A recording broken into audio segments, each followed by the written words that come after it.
It seems kind of obvious that AI has taken over a lot of entry level jobs, right? Like this doesn't seem that far-fetched. And sure enough, a Harvard study that came out a few months ago shows a 22% reduction in entry-level job postings at companies that have adopted AI, and almost no reduction in positions for senior level roles. So, they're kind of reinforcing what everybody already knew, right? Or, what everybody at least suspected. And the classic example of this is law firms, right? They don't need as many paralegals or entry level attorneys, right? They don't need them to do all the legal research that used to have to be done by a person, right? A lower paid entry level person. Now AI can do that, and it can do it pretty well in most cases.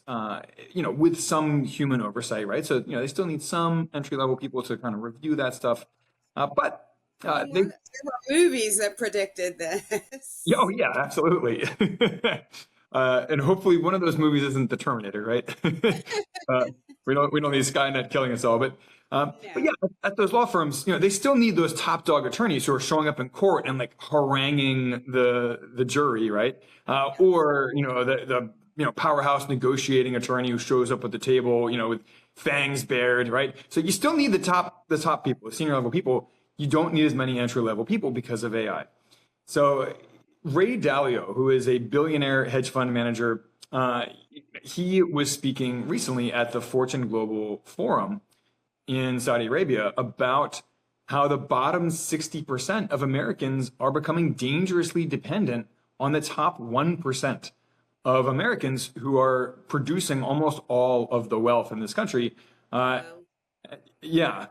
Um, and he argues that the bottom 60% of Americans are increasingly unable to meaningfully participate in the economy. And one of the statistics that he points to is that it's something like 54%, it's a little under 60% of Americans are only reading at a sixth grade reading level or below. Oh, So, this is scary to me. well, it is scary. And if we are entering a knowledge economy, or rather, I mean, for decades we have been transitioning to a knowledge economy.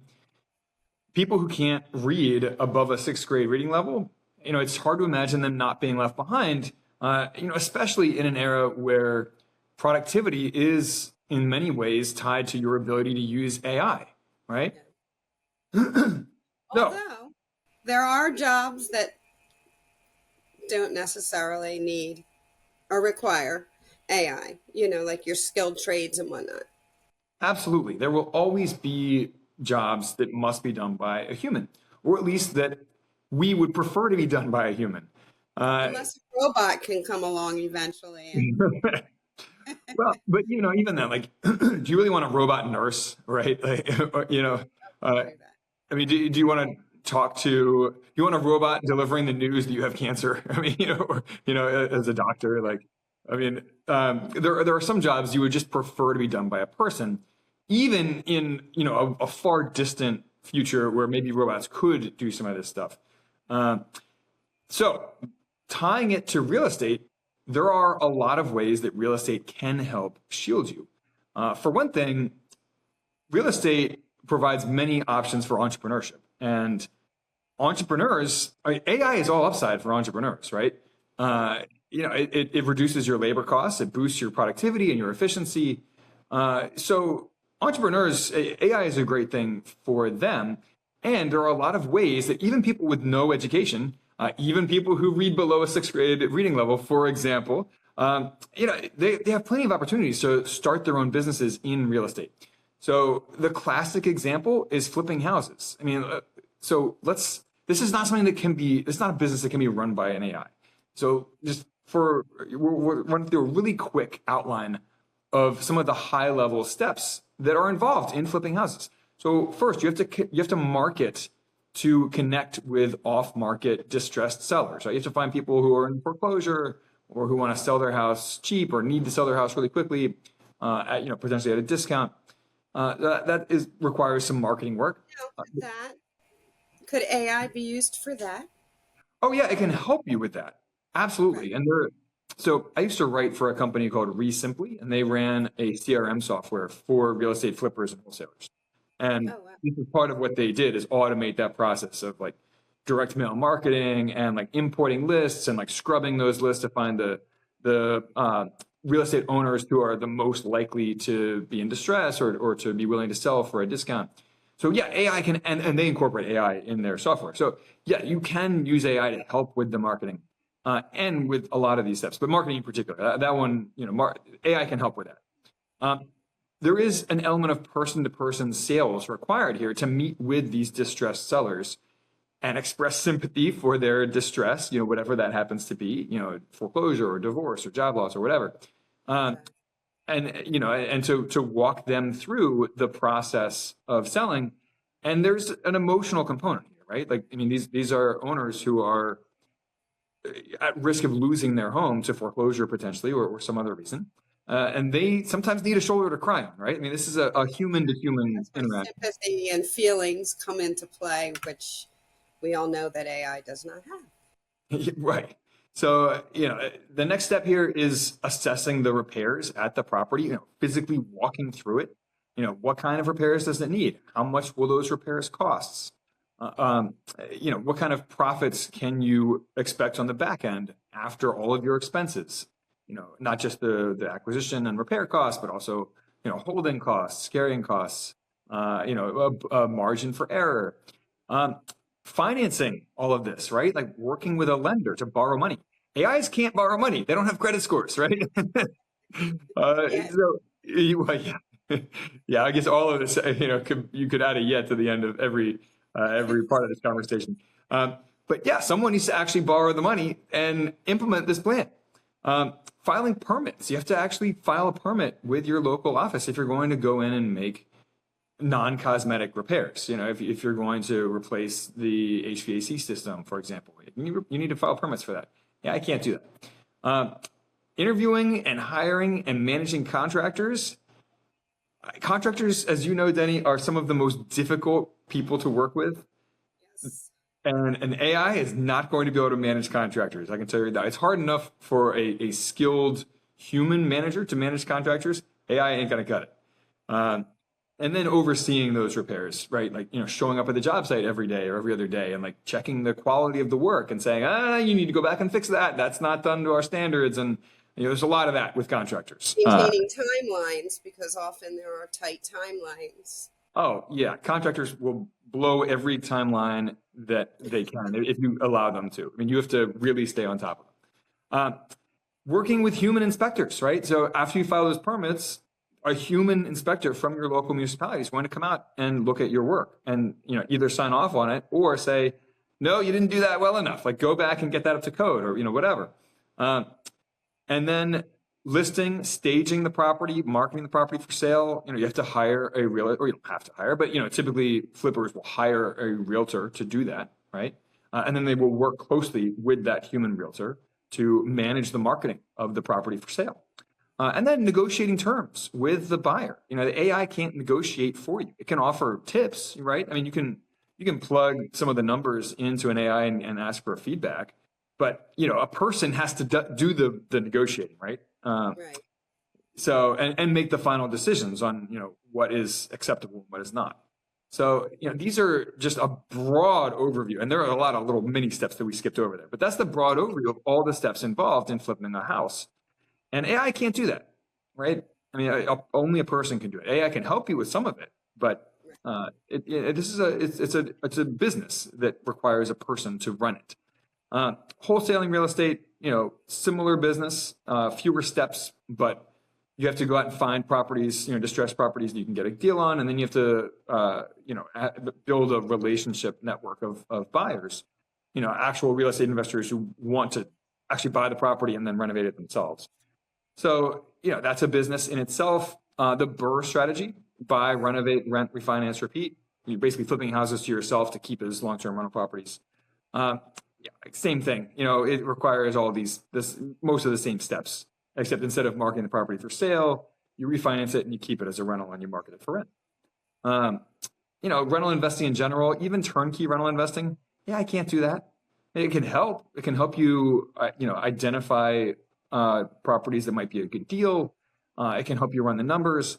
it can't run your rental investing business. And that is a business. I mean, Denny, you and I have both been there. We've both been landlords in the past. It's a And business. let me tell you, I was managing properties back in the 80s before we even had these payment things and all the basically AI created forums where things could just be done like that. Yeah, yeah. So, and even in today's world, I mean, you do have some software that helps with rental management, and some of that has some AI components. But buying properties, buying rentals, managing them, it is a side hustle, at least. It's not passive. People try to tell you that, oh, rental properties are passive income. They're semi-passive at best. It is a side hustle. Flipping land, that is another active real estate investing business that you can run. AI, again, can help with the marketing, and that's more of a paper shuffling business. So AI can help with more of that. As opposed to flipping houses. Flipping the land, you never actually see the land. There's no construction. There's no permits. You're really just, it's kind of like wholesaling in the sense that you're going out, you're finding sellers who are willing to sell at a discount, and you're turning around and marketing it at full market value to buyers. But there's no, there's fewer steps involved. There's less labor. Again, more of a paper shuffling business, but it still is a business, and it still requires people to make decisions and to set up the marketing campaigns and so forth. So these are all active real estate investing businesses that you can run, and you can shift into if you see the writing on the wall, for example, in your own career, or maybe you just want a change. Maybe you just want to quit your day job and go work for yourself in real estate. A lot of people do. So these are just a handful of examples of businesses that you can run that are AI proof. AI is all upside for those businesses. It can only help you. Of course, it can also help your competitors, but AI will help you do that and keep your costs manageable. All right, let's talk passive real estate investments as well. So most of us don't want to quit our jobs. Most of us don't want to go start a separate business in real estate. But a lot of us do want returns and passive income streams from real estate. And passive real estate investing can help you do that. This is what Denny and I do every month. We organize an investment club, and we specialize in passive real estate investments. We get together as a club every month. We vet investments together. We'll go in on them together. The whole notion of earn money while you sleep. There's that quote by Warren Buffett that made that famous. If you don't find a way to earn money while you sleep, you'll keep working until you die. May have gotten the wording slightly wrong, but what's that? Measure. This can be also a protective measure for those who are in those positions where AI is going to take over. So start working on passive investing so you're not dependent upon that income. Yeah, that's a great point, that the more streams of passive income that you stack up, the less dependent you are on your day job for living expenses, right? And if you stack up enough passive income, you reach financial independence where you can cover your living expenses with just the money that you're earning from your passive income streams. Now, this requires you to hold your spending steady, right? And not do that lifestyle inflation where you keep spending more as you bring in more income, active or passive. But passive real estate investing can help. So, Denny, let's just walk through a handful of passive real estate investments since most people are not that familiar with them. Private partnerships with active investors. So all those active real estate investing businesses that we just walked through, you can partner with those people and just provide the funding for them, right? And get a cut of the profits. Or you can lend money to them in the form of private notes, right? At a fixed interest rate. Ideally, with a lien secured against that real estate investment. To provide you some extra security and safety for your investment.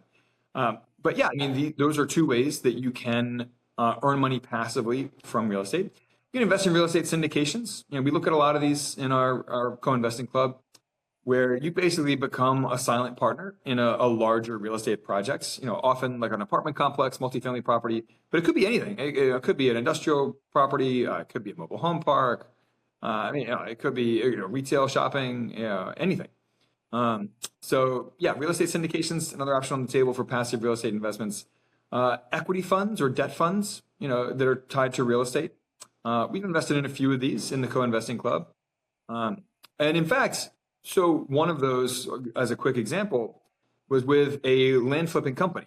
So they went out, they flipped land parcels, and they provide an equity fund, to fund those investments because they can't go out and borrow money from a bank for that. So they raise money from private investors like us, and we get paid a fixed return on that particular investment. It pays a 16% distribution yield, which is great. And that fund, we know that operator really well. He's been in this business for a long time, has an amazing track record, and he's never missed that 16% distribution yield since inception on his fund. And I So can tell you, because Brian and I did invest in land together, and there is work involved in that. So doing it this way was way better. yeah, it's a great point. So Denny and I did dabble in land investing ourselves, flipping land back in the pandemic, actually, when a lot of people got into it. As people had more time on their hands and people were working from home. And it was fun. We enjoyed it. We just decided that it was a distraction from our main business of Spark Rental and the co-investing club. So we ended up retiring that.